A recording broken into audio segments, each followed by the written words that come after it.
신앙 고백하시겠습니다. 나는 전능하신 아버지 하나님, 천지의 창조주를 믿습니다. 나는 그의 유일하신 아들 우리 주 예수 그리스도를 믿습니다. 그는 성령으로 잉태되어 동정녀 마리아에게서 나시고 본디오 빌라도에게 고난을 받아 십자가에 못 박혀 죽으시고 장사된 지 사흘 만에 죽은 자 가운데서 다시 살아나셨으며 하늘에 오르시어 전능하신 아버지 하나님 우편에 앉아 계시다가 거기로부터 살아있는 자와 죽은 자를 심판하러 오십니다. 나는 성령을 믿으며 거룩한 공교회와 성도의 교제와 죄를 용서받는 것과 몸의 부활과 영생을 믿습니다. 아멘. 찬송가 482장 찬송 부르시겠습니다.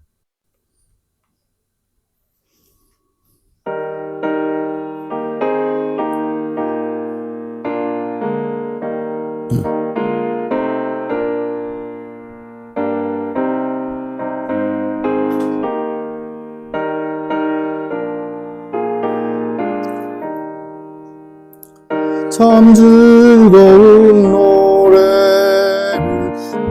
높이 불러서 이 세상 사는 동안 주 찬양하겠네. 복 주실 산에 올라 멀리 바라보니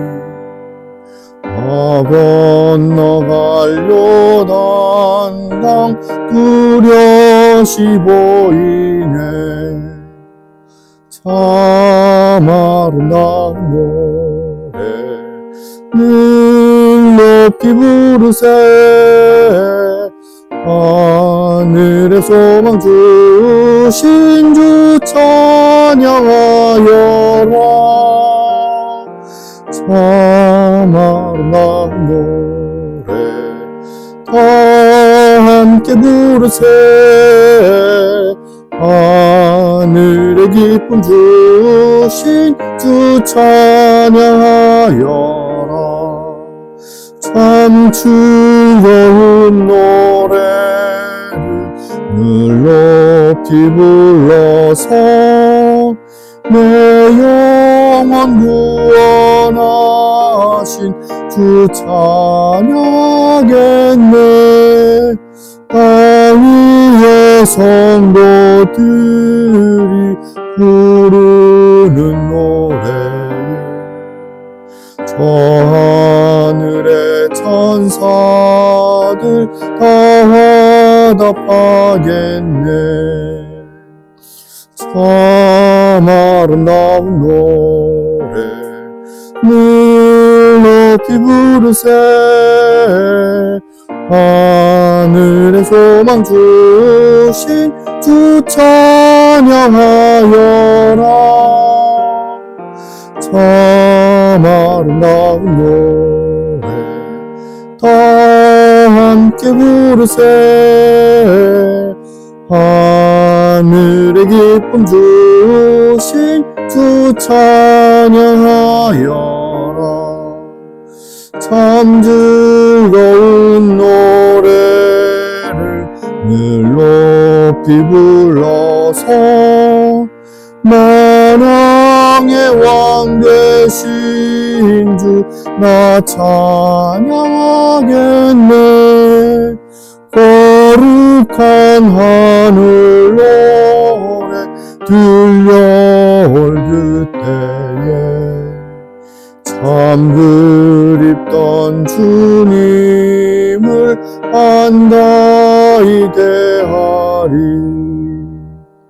참 아름다운 노래 늘 높이 부르세.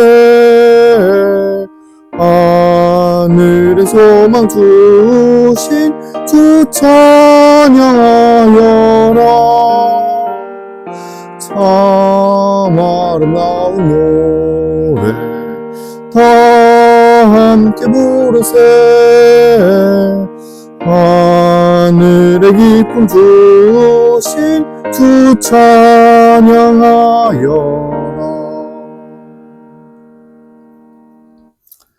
함께 나누실 말씀은 고린도후서 4장입니다. 그 중에서 6절부터 18절까지 말씀을 가지고 내용을 나누고자 합니다. 신약성경 290면 내부에 있습니다. 고린도후서 4장 16절부터 18절까지를 제가 대독하겠습니다. 그러므로 우리가 낙심하지 아니하노니 우리의 겉사람은 낡아지나 우리의 속사람은 날로 새로워지도다.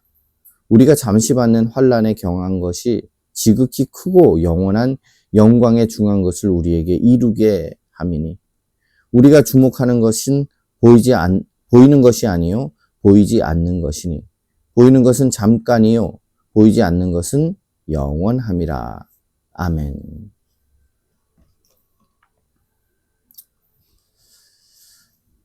하나님의 주권과 신실하신 섭리 그리고 부활의 첫 열매 되신 예수 그리스도의 사역에 근거해서 육신의 장막이 세잔에 가는 환난의 한복판에서도 속사람의 날마다 새로운 갱신을 경험하고 보이지 않는 영원한 영광을 바라보게 하시는 삼위일체 하나님의 풍성한 은혜가 우리 삶 가운데 가득하기를 소원합니다. 오늘 우리가 함께 상고할 고린도후서 4장 16절부터 18절까지의 말씀은 바울 사도가 전 생애를 통해서 겪었던 극심한 고난과 육체적 약함 속에서 길어올린 기독교 종말론과 성화론의 정수라고 볼 수 있습니다. 고난받는 모든 성도가 붙잡아야 할 영광스러운 신앙의 선언입니다. 바울 사도는 복음 사역을 수행하면서 사방으로 우겨쌈을 당하고 답답한 일을 겪으며 박해와 거꾸러뜨림을 당하는 처절한 죽음의 위기를 수없이 마주합니다. 외형적으로 볼 때는 사도 바울의 육체는 날마다 쇠약해졌고 세상의 시선으로는 실패한 것처럼 보입니다. 그러나 바울은 오늘 본문을 통해서 결코 낙심하지 아니하노니 이렇게 부르짖습니다. 왜냐하면 하나님의 주권적인 은혜 안에서 이 거죽에 불과한 껍데기에 불과한 겉사람이 허물어질 때에 내면의 속사람은 성령의 능력으로 날마다 새롭게 창조되고 있기 때문이에요. 또한 현재 마주하는 고난의 성격을 잠시 받는 경한 것 이렇게 말하고 있어요. 이것이 장차 도래할 영원하고 중한 영광을 이루는 하나님의 주권적인 도구임을 선포합니다. 경한 것이 중한 영광을 이루는 도구예요. 성도의 시선을 일시적인 이 눈에 보이는 세계가 아니라 보이지 않는 영원한 영적 실제로 이끌어 올리는 것입니다. 짧지만 장엄한 이 말씀을 오늘 영원한 가치와 신앙의 거울에 비추어서 살펴보기를 원합니다. 바울 사도는 이 4장 전체를 통해서 자신이 겪은 복음의 고난을 서술한 후에 오늘 16절에 이르러서 그러므로 우리가 낙심하지 아니하노니 이렇게 결론을 내립니다. 4장 내에 계속 겪은 복음을 고난을 얘기하는데 낙심하지 아니하노니. 바울의 대적들은 그의 거듭되는 투옥, 육체의 질병, 그리고 초라한 외모를 근거로 사도 직분에 대해서 막 깎아내렸어요. 자격이 있느니 없느니 이렇게 이야기를 합니다. 세상적인 기준으로 보자면 바울은 끊임없는 패배와 절망 속에서 낙심해서 모든 사역을 포기해야 마땅한 상황이었을 거예요. 그러나 바울은 환난의 무게에 짓눌려서 뒤로 물러서거나 소망을 잃어버리지 않는 절대적인 신앙의 담대함을 선포합니다. 이 구절은 성도가 고난을 대하는 신앙적 태도의 근원을 다루는 내용이에요. 기독교 신앙에서 낙심하지 않는 힘은 인간의 긍정적인 사고방식이나 강인한 의지력에서 나오는 것이 아닙니다. 많은 사람들은요, 긍정적인 마음을 가져야 돼, 이렇게 접근해요. 그것이 아니에요. 그런 긍정적 사고방식이나 강인함이 아닙니다. 인간의 힘이 아니에요. 그것은 하나님의 영원하신 작정, 하나님의 긍휼하심에 대한 전적 신뢰에서 나오는 것입니다. 바울이 낙심하지 않을 수 있었던 이유는 자신이 당하는 모든 환난이 우연이 아니라 하나님의 주권적 다스림 안에 있고, 이 질그릇 같은 육신 속에 예수 그리스도라는 존귀한 보배가 담겨 있는 것을 확신했기 때문이에요. 오늘 말씀에 낙심하지 아니하노니 라고 하는 16절 말씀, 이 낙심하다, 이것은 지치다, 용기를 잃다, 비겁하게 뒤로 물러서다라는 뜻의 동사입니다. 현재 시제로 사용되고 있어요. 일시적인 다짐이 아니라는 것이지요. 삶을 옥죄어오는 극심한 환난의 그 압박 속에서 지속적이고 중단 없이 낙심을 거부하면서 영적 용기를 유지하고 있는 것을 보여주는 신앙적 동사입니다. 그래서 우리가 믿음이 있다라는 것은 이런 지속적인 낙심을 거부하는 하나님의 역사를 인정하는 그런 고백이 입술에서 나와요. 그런데 우리가 신앙을 잃고 자기 연민에 빠지게 되면 끊임없이 세상은 나를 힘들게 하고 나는 어려워라는 고백을 하게 되는 것입니다. 오늘날 우리도 인생에 어두운 터널을 지나면서 경제적인 위기, 질병의 고통, 혹은 인간관계의 갈등으로 인해서 깊은 낙심의 자리에 주저앉아 있기도 합니다. 세상 사람들은 환경이 무너지면 소망을 잃고 낙심합니다. 그렇지만 성도는 달라요. 우리를 택하시고 독생자 예수 그리스도의 피로 구원하신 하나님의 사랑은 우리의 환경이 변한다고 해서 결코 취소되지 않습니다. 변하지 않아요. 눈앞에 초라한 현실 때문에 낙심하는 것 거부합시다. 외적으로 볼 때는 실패하는 것 같아 보일지라도 그 뒤에서 여전히 신실하게 일하시는 하나님의 주권을 신뢰합시다. 그리고 다시 일어나는 성도가 됩시다.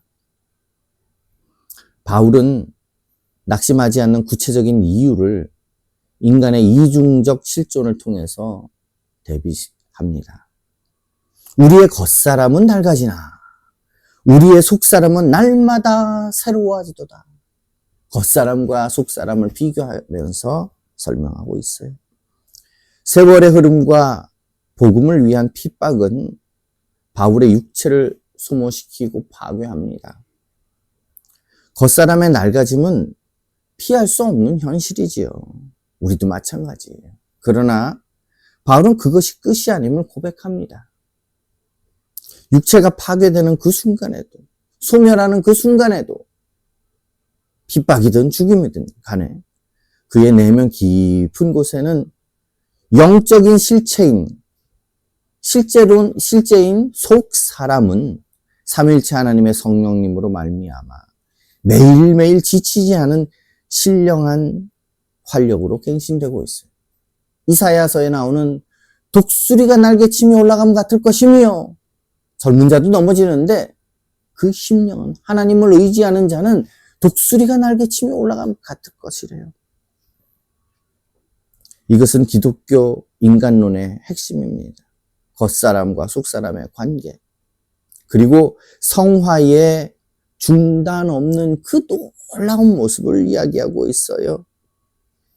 겉사람은 아담이 타락한 이후에 죽음의 지배를 받는 육체적 이 땅의 자아를 의미합니다.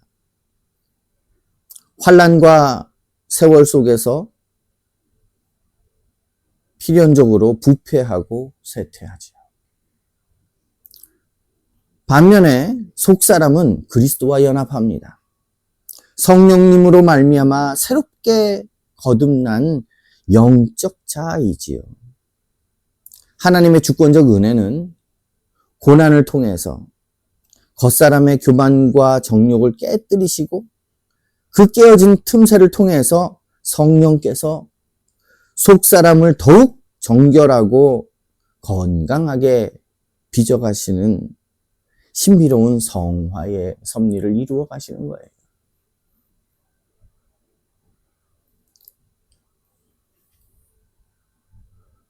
오늘 16절 끝에 보면은 우리의 속사람은 날로 새로워지도다.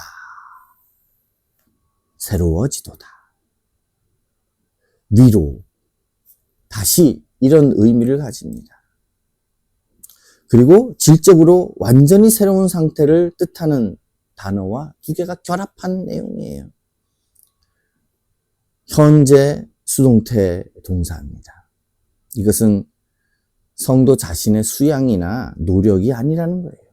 외부로부터 임하는 성령 하나님의 초자연적이고 주권적인 사역에 의해서 매일매일 삶 속에서 중단 없이 끊임없이 새 사람으로 빚어지고 있는 것을 말하는 단어가 새로워지도다라는 단어예요.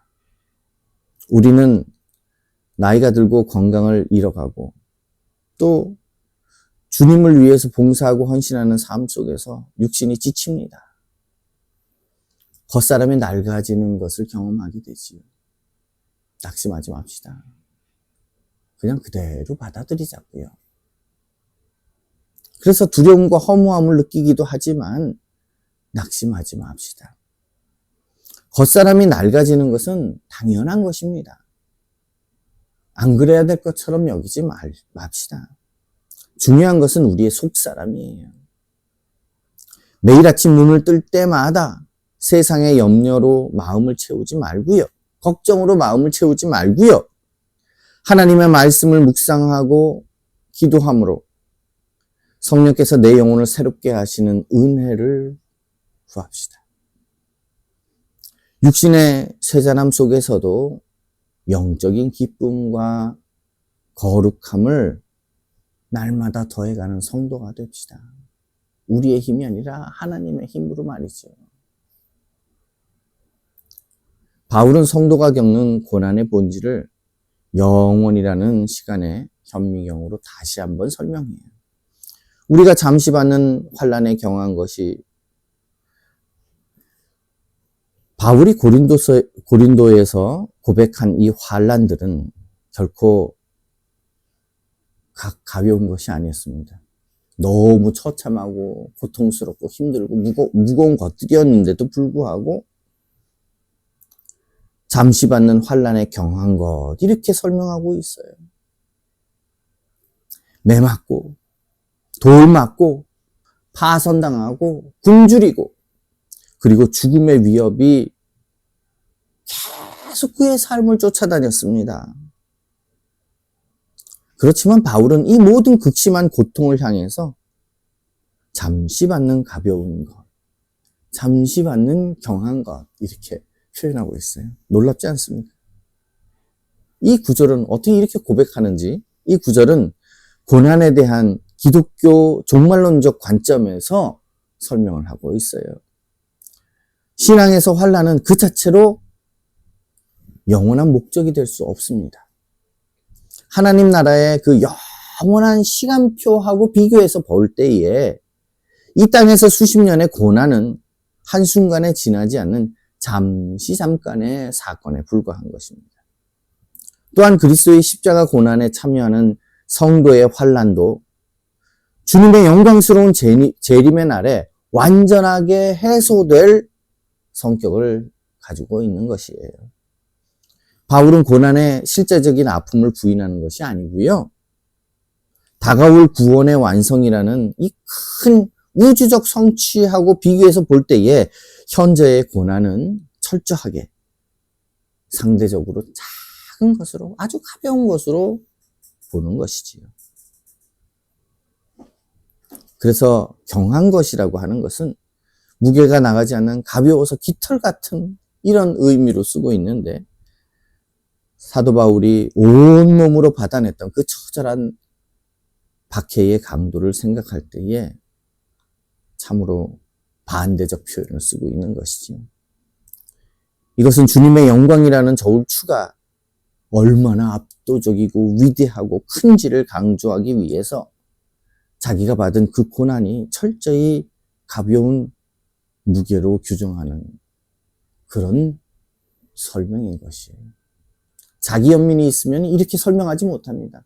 사실 요즘 현대 믿음의 사람들이 사도 바울이 가졌던 그 시대에, 그 고난에, 그 핍박에 비교할 만한 사람이 얼마나 될까요? 별로 없을 거라고 봐요. 그럼에도 불구하고 사도 바울은 자기는 경하다. 이 구원의 복음의 그 놀라운 무게에 비해서 이것은 너무나 경하다. 이렇게 표현하고 있어요. 근데 우리가 자기 연민이 커지면은요, 내 지금 고난과 내 힘든 것은 너무나 크고 다른 사람과 비교할 수가 없어. 이렇게 표현하게 됩니다. 하나님의 영광을 보지 못하는 것이죠.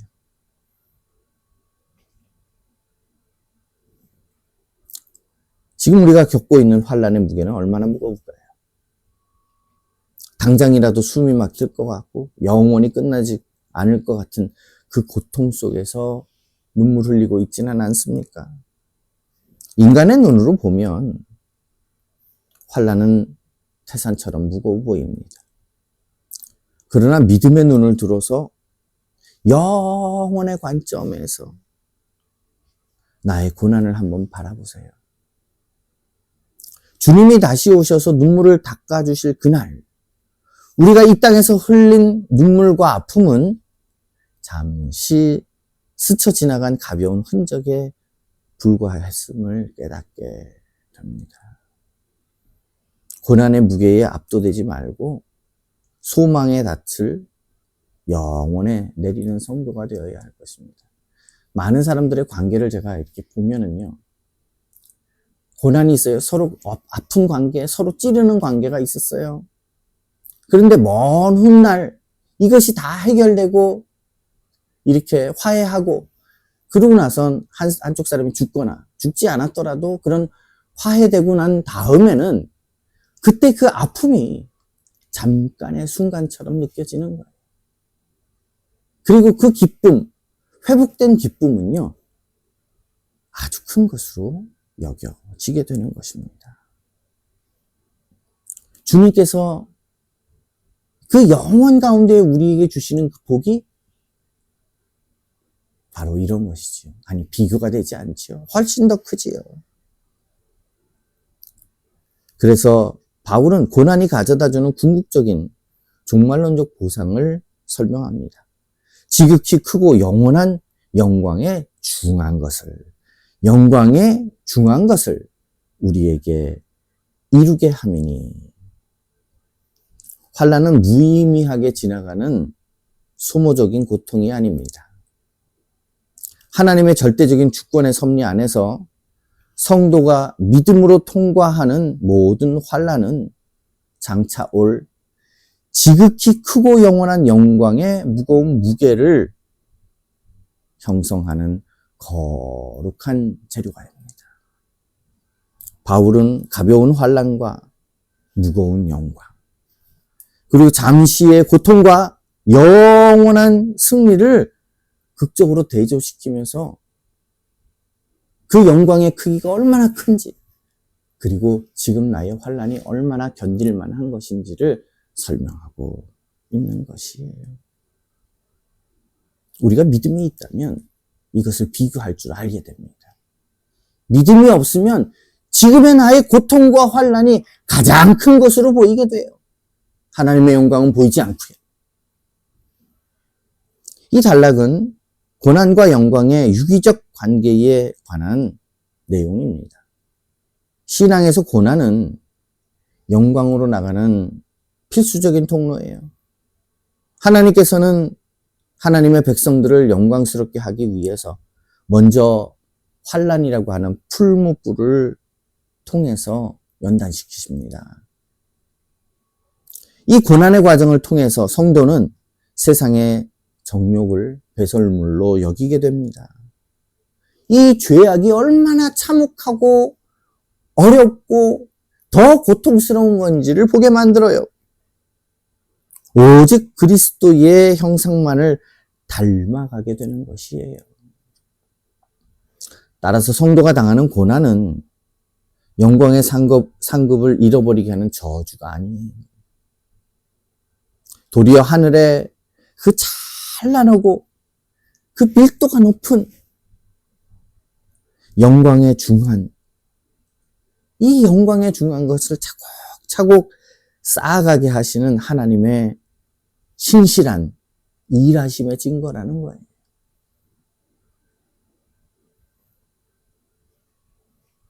그래서 오늘 말씀에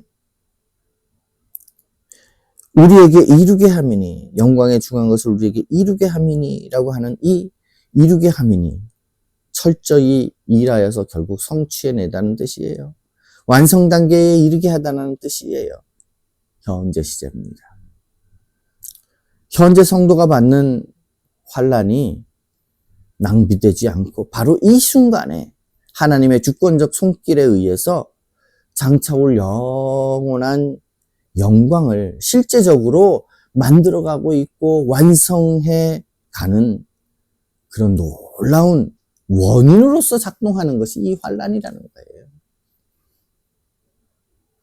우리가 하나님의 뜻대로 살기 위해서 세상에서 손해를 보고 오해도 받고 또 믿음을 지키기 위해서 눈물 흘리는 모든 순간은요, 결코 무의미한 낭비가 아닙니다. 하나님께서는 우리의 그 눈물과 고난을 하나도 땅에 떨어뜨리지 않으세요. 장차 하늘나라에서 우리가 입게 될 가장 찬란하고 무거운 영광의 면류관으로 바꾸어 가고 계시는 거예요. 지금 당하는 고난이 힘들지라도 이것이 내 영혼을 정금같이 만드시고요, 또 영원한 영광을 이루어 가시는 하나님의 거룩한 손길을 신뢰하면서 감사하면서 고난의 잔을 받는 성도가 되어야 할 것입니다. 바울은 성도가 지녀야 할 삶의 초점과 방향성을 명확하게 규정합니다. 우리가 주목할 것은 보이는 것이 아니요 보이지 않는 것이니 보이는 것은 잠깐이요 라고 말하고 있어요. 인간은 육신의 눈을 가지고 있기 때문에 끊임없이 눈에 보이는 현실에 마음이 빼앗기지요. 눈에 보이는 돈, 세상의 권력, 명예, 그리고 당장 눈앞에 닥친 고난, 그리고 환난의 상황들은 마치 영원한 실제처럼 우리를 압박합니다. 이것이 실제라고 생각을 하는 것이죠. 그러나 바울은 단호하게 얘기합니다. 육안으로 식별 가능한 물질 세계의 화려함과 공포는 안개처럼 사라져버릴 잠깐이라는 거예요. 이는 피조 세계의 일시성, 유한성에 대한 내용을 말하고 있는 것입니다. 타락한 인류의 비극은 잠깐 있다가 없어질 피조물을 영원한 창조주보다 더 의지하고 더 숭배하는 데 있어요. 이것이 인류의 비극입니다.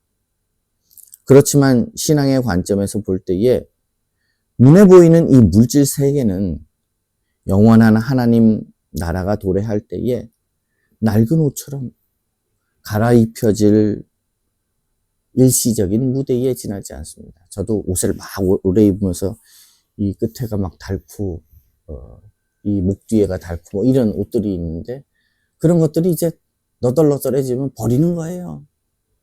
잠시 있다가 버리는 거죠.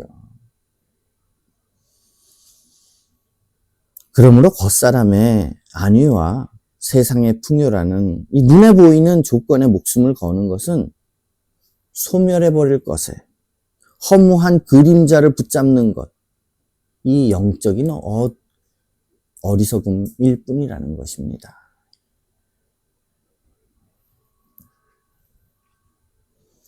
특별히 18절 마지막 절에 우리가 주목하는 것은 보이지 않는 것이니 보이는 것은 잠깐이요.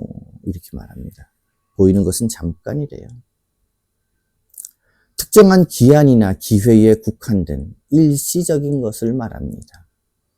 눈에 보이는 이 세상의 물질, 성공, 권력뿐만 아니라 성도를 괴롭히는 모든 환난조차도 영원한 이 하나님의 시간 속에서 아주 짧은, 아주 잠깐의 순간에 불과하다라는 것입니다.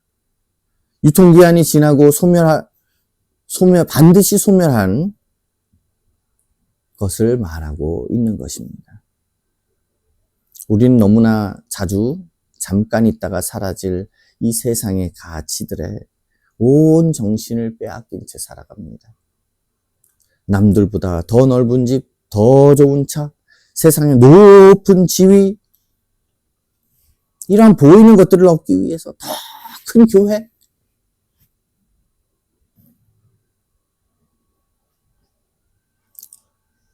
이것들을 위해서 영혼을 소모하고 있지는 않습니까? 혹은 눈앞의 경제적 문제나 건강의 위기라는 보이는 환경 때문에 인생이 다 끝난 것처럼 절망하고 있지는 않습니까?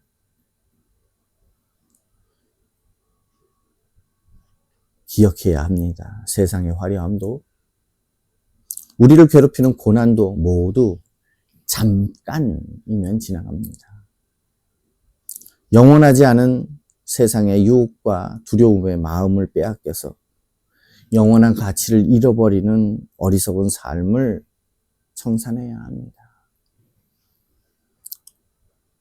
바울은 성도의 시선이 최종적으로 안착해야 할 영광스러운 종착지를 말합니다.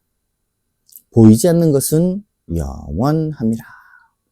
육신의 눈에는 보이지 않지만 영으로 실제하는 하나님의 통치, 예수 그리스도의 임재, 하늘의 처속, 그리고 장차 우리에게 주어질 부활의 몸은 결코 변하거나 소멸하지 않는다라는 것을 말하고 있는 것입니다. 바울은 성도들에게 영적 시선에 바뀌는 것을 이야기하고 있습니다. 권하고 있어요. 보이지 않는 영원한 세계에 신앙의 모든 가치와 삶의 목적을 고정하라고 말하고 있는 것입니다. 이것은 기독교 종말론의 극치입니다. 믿음의 본질에 대한 선포예요. 성경이 말하는 믿음은 히브리서에는 바라는 것들의 실상이요 보이지 않는 것들의 증거라고 말하고 있습니다. 성도의 눈에 보이는 상황에 따라 요동치는 그런 사람이 아니라 눈에 보이지는 않지만 살아계셔서 온 우주를 주권적으로 통치하시는 삼위일체 하나님을 신앙의 눈으로 바라보면서 걸어가는 자들이에요. 이 세상은 흔들리고 무너지지만 보이지 않는 하나님의 나라는 영원히 흔들리지 않는 견고한 나라입니다. 그 나라의 시선을 고정한 성도만이 세상이 감당치 못하는 참된 평안과 승리를 누릴 수 있는 것입니다. 그래서 오늘 말씀에 우리가 주목하는 것은, 이 주목한다라는 것은 관역을 뚫어지게 조준하는 것이에요. 시선을 단 한순간도 떼지 않고 집중하다라는 뜻을 가진 현재 분사입니다. 스쳐 지나가다 어쩌다 한번 바라보는 것이 아니에요. 위선자들은 잠깐 신앙을 가진 것 같지만, 포기하는 신앙을 갖지만 참 성도는 멈추지 않습니다. 삶의 모든 가치관, 목적, 그리고 매일의 선택 속에서 보이지 않는 하나님의 영원한 나라를 삶의 유일한 표대로 삼습니다. 시선을 완전히 고정해서 살아가는 영적 집중력을 말하는 거예요. 성도 여러분, 오늘 우리의 시선은 어디를 향해 고정되어 있을까요? 우리의 육신은 날마다 낡아지고 세상의 환경은 끊임없이 요동칩니다. 하지만 눈을 들어서 보이지 않는 영원한 실제하는 하나님을, 하나님의 나라를, 하나님의 역사를 바라봅시다. 지금도 살아서 우리의 삶을 주권적으로 인도하시는 하나님을 바라보자는 거예요. 나를 위해서 하늘 처소를 예비하시고 다시 오실 예수 그리스도께만 우리의 시선을 고정하는 귀한 역사가 있기를 바랍니다. 기도하시겠습니다. 오늘 말씀을 기억하면서 육체의 연약함이 아니라 세상의 환난 속에서 겉사람은 후패하지만 내 속사람은 성령의 능력으로 날마다 새롭게 해달라고 기도합시다. 내가 겪는 현재의 환난이 장차올 영광에 비하면 지극히 가볍고 잠시라는 것을 믿음으로 고백하게 해달라고 기도합시다. 환난의 터널을 지날 때 하나님의 영원한 영광의 무게를 느끼게 해달라고 기도합시다. 세상의 일시적인 현상들로 눈을 돌리지 않고 영원한 가치를 바라보게 해달라고, 집중하게 해달라고 기도합시다. 또 모든 보이는 것은 잠깐이요, 보이지 않는 것은 영원하다 하였는데 이것을 기억하게 해달라고 기도합시다. 금요일은 항상 교회를 위해서 기도합니다. 교회가 세상을 압도할 만한 외형적 성장, 화려한 프로그램에 집착하지 않게 해달라고 기도합시다. 시대의 조류와 교회를 향한 세상의 비난 속에서도 교회가 흔들리지 않게 해달라고 기도합시다. 교회의 제도와 관습이 겉사람처럼 낡아져서 생명력을 잃지 않고 날마다 성령께서 교회를 갱신하게 해달라고 기도합시다. 교회의 모든 사역이 영원한 가치를 남기는 일이 되게 해달라고 기도합시다. 마지막으로 지치고 낙심한 성도들을 공동체가 외면하지 않게 하시고 함께 아파하며 위로함으로써 성도 한 사람 한 사람의 속사람이 날마다 더 건강해지도록 돕는 사랑의 공동체가 되게 해달라고 함께 기도하겠습니다. 다 같이 오늘 말씀과 교회를 위해서 기도합니다. 하나님 아버지 은혜를 감사합니다. 성령의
주기도문 하시겠습니다.